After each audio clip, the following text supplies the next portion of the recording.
नमस्कार, स्वागत है आपका SPN9 न्यूज में। मैं हूं आपके साथ श्रुति। मध्य प्रदेश का राजनीतिक भविष्य और सियासत की दिशा तय करने वाले उपचुनाव में प्रदेश के दो बड़े कद्दावर नेताओं को लेकर चर्चाओं का बाजार गर्म है। अब जब आखिरी पखवाड़े का चुनाव प्रचार शुरू हो गया है, तब कांग्रेस के कद्दावर नेता दिग्विजय सिंह और कांग्रेस से बीजेपी में आए ज्योतिरादित्य सिंधिया की चुनावी रैली और बयानों की चर्चा नहीं होना इन दिनों चुनावी चर्चा का मुख्य विषय बना हुआ है। अब जब चुनाव प्रचार अपने पूरे उफान पर है, तब कांग्रेस के चुनावी चाणक्य कहे जाने वाले दिग्विजय सिंह पूरे चुनावी परिदृश्य से ही गायब है।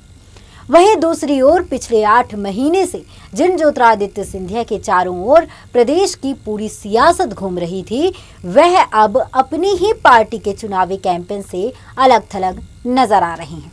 इस पर पूरी जानकारी क्या है, देखिए हमारी इस खास रिपोर्ट। पहले बात कांग्रेस से बीजेपी में आए ज्योतिरादित्य सिंधिया की। प्रदेश में हो रहे उपचुनाव का मुख्य कारण बने सिंधिया चुनाव के अंतिम दौर में चुनावी परिदृश्य के मुख्य केंद्र में नहीं होना काफी चर्चा का केंद्र बना हुआ है। बीजेपी ने अपना पूरा चुनावी कैंपेन मुख्यमंत्री शिवराज सिंह चौहान के चेहरे पर लाकर टिका दिया है। ग्वालियर चंबल का वह इलाका जो सिंधिया घराने का गढ़ माना जाता था, उस इलाके की 16 सीटों पर हो रहे उपचुनाव में भी बीजेपी अपने चुनावी कैंपेन में सिंधिया से ज्यादा शिवराज पर भरोसा कर रही है। शिवराज सिंह चौहान ताबड़तोड़ सिंधिया समर्थकों के लिए चुनावी सभा कर रहे हैं। अब जब उपचुनाव के प्रचार के लिए 15 दिन से कम का समय शेष बचा है, तब बीजेपी ने अपनी पूरी ताकत झोंक दी है।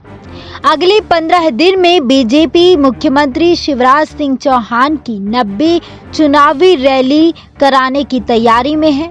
पार्टी के रणनीतिकारों की कोशिश की है कि प्रचार के आखिरी दौर में सीएम शिवराज हर विधानसभा सीट पर कम से कम 3 सभा कर पार्टी के पक्ष में माहौल बनाए।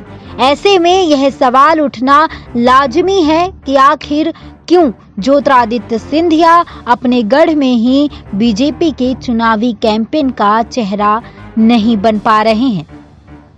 शिवराज के चेहरे को आगे कर उपचुनाव लड़ना बीजेपी के रणनीतिकारों की सोची समझी रणनीति माना जा रहा है। ग्वालियर चंबल की सियासत को करीब से देखने वाले वरिष्ठ पत्रकार डॉक्टर राकेश पाठक कहते हैं कि सिंधिया अपने गढ़ में ही बीजेपी के चुनावी कैंपेन में पीछे नजर आ रहे हैं। ये जानकारी सूत्रों एवं सूत्र स्रोत से प्राप्त है। सूत्रों से मिली जानकारी के अनुसार ग्वालियर चंबल की सियासत को करीब से देखने वाले वरिष्ठ पत्रकार डॉक्टर राकेश पाठक कहते हैं कि सिंधिया अपने गढ़ में ही बीजेपी के चुनावी कैंपेन में पीछे नजर आ रहे हैं। मुख्यमंत्री शिवराज सिंह चौहान जो चुनाव प्रचार के शुरुआती चरण में हर मंच पर सिंधिया के साथ नजर आते थे, वह अब अकेले चुनावी सभा कर रहे हैं। सूत्रों के अनुसार राकेश पाठक कहते हैं कि सिंधिया के बैकफुट पर चले जाने के एक नहीं कई कारण हैं। पहला कारण संघ की ग्वालियर चंबल को लेकर वह रिपोर्ट जिसमें नेताओं के दल बदल को जन स्वीकृति नहीं मिल पाना है और चुनावी सभाओं में लगातार गद्दार वापस जैसे नारों का लगना। वह आगे कहते हैं कि सिंधिया का बीजेपी के चुनावी कैंपेन में पीछे होने का दूसरा मुख्य कारण खुद सिंधिया का चुनावी मंचों से महाराज कहने वाला बयान है। चुनावी मंचों से सिंधिया को खुद अपने को महाराज कहने की बात बीजेपी की विचारधारा से मेल नहीं खा पा रही है। ऐसे में बीजेपी के रणनीतिकारों को चुनाव में सिंधिया के कारण नुकसान होता दिख रहा है। दरअसल ज्योतिरादित्य सिंधिया और उनके समर्थकों की बगावत के बाद कांग्रेस बीजेपी में गए सभी नेताओं को गद्दार बताकर अपना पूरा चुनावी कैंपेन इसी के इर्द गिर्द केंद्रित रख रही है। उपचुनाव में कांग्रेस सीधे सिंधिया पर अटैक कर रही है। कांग्रेस की पूरी कोशिश थी चुनाव सिंधिया बनाम कमलनाथ हो, जिसका फायदा उसको चुनाव में हो सके। सिंधिया के बीजेपी में शामिल होने के बाद कांग्रेस ने ग्वालियर में सिंधिया के विरोध में बड़ा प्रदर्शन भी किया था। इसके साथ कई कार्यक्रमों में सिंधिया को काले झंडे भी दिखाए गए थे।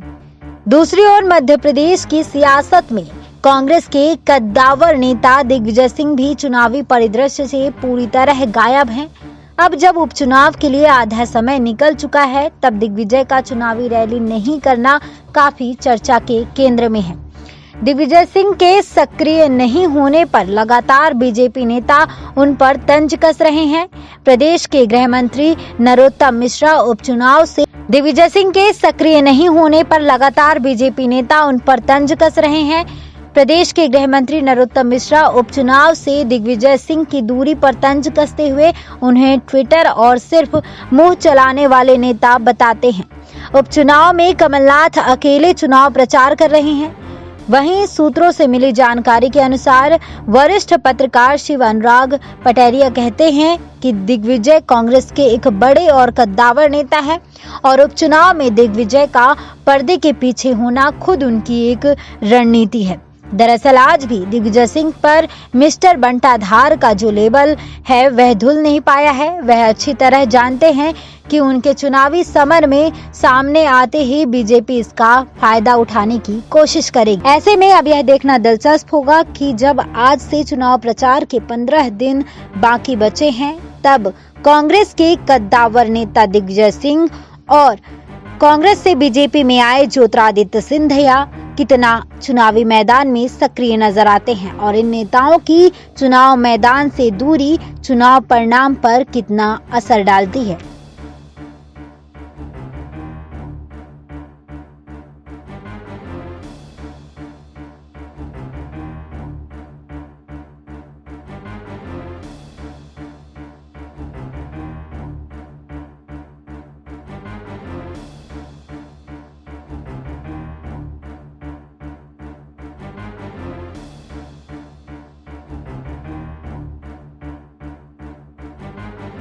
मध्य प्रदेश में जल्द ही उपचुनाव होने हैं। ऐसे में सभी पार्टियां चुनाव की तैयारियों में लगी हुई हैं। आरोप प्रत्यारोप का दौर जारी है। बता दें कि ज्योतिरादित्य सिंधिया 22 विधायकों के साथ कांग्रेस छोड़ बीजेपी में शामिल हो गए थे, जिस वजह से मध्य प्रदेश में कमलनाथ की सरकार यानी कि कांग्रेस की सरकार गिर गई और एक बार फिर से मध्य प्रदेश में बीजेपी की सरकार यानी कि शिवराज की सरकार ने सत्ता में वापसी की है। ऐसे में जल्द ही उपचुनाव होने हैं। इस पूरी जानकारी पर आपकी क्या राय है, कमेंट बॉक्स में कमेंट कर जरूर बताएं। बाकी तमाम जानकारी के लिए बने रहिए हमारे साथ और देखते रहिए SPN9 न्यूज़।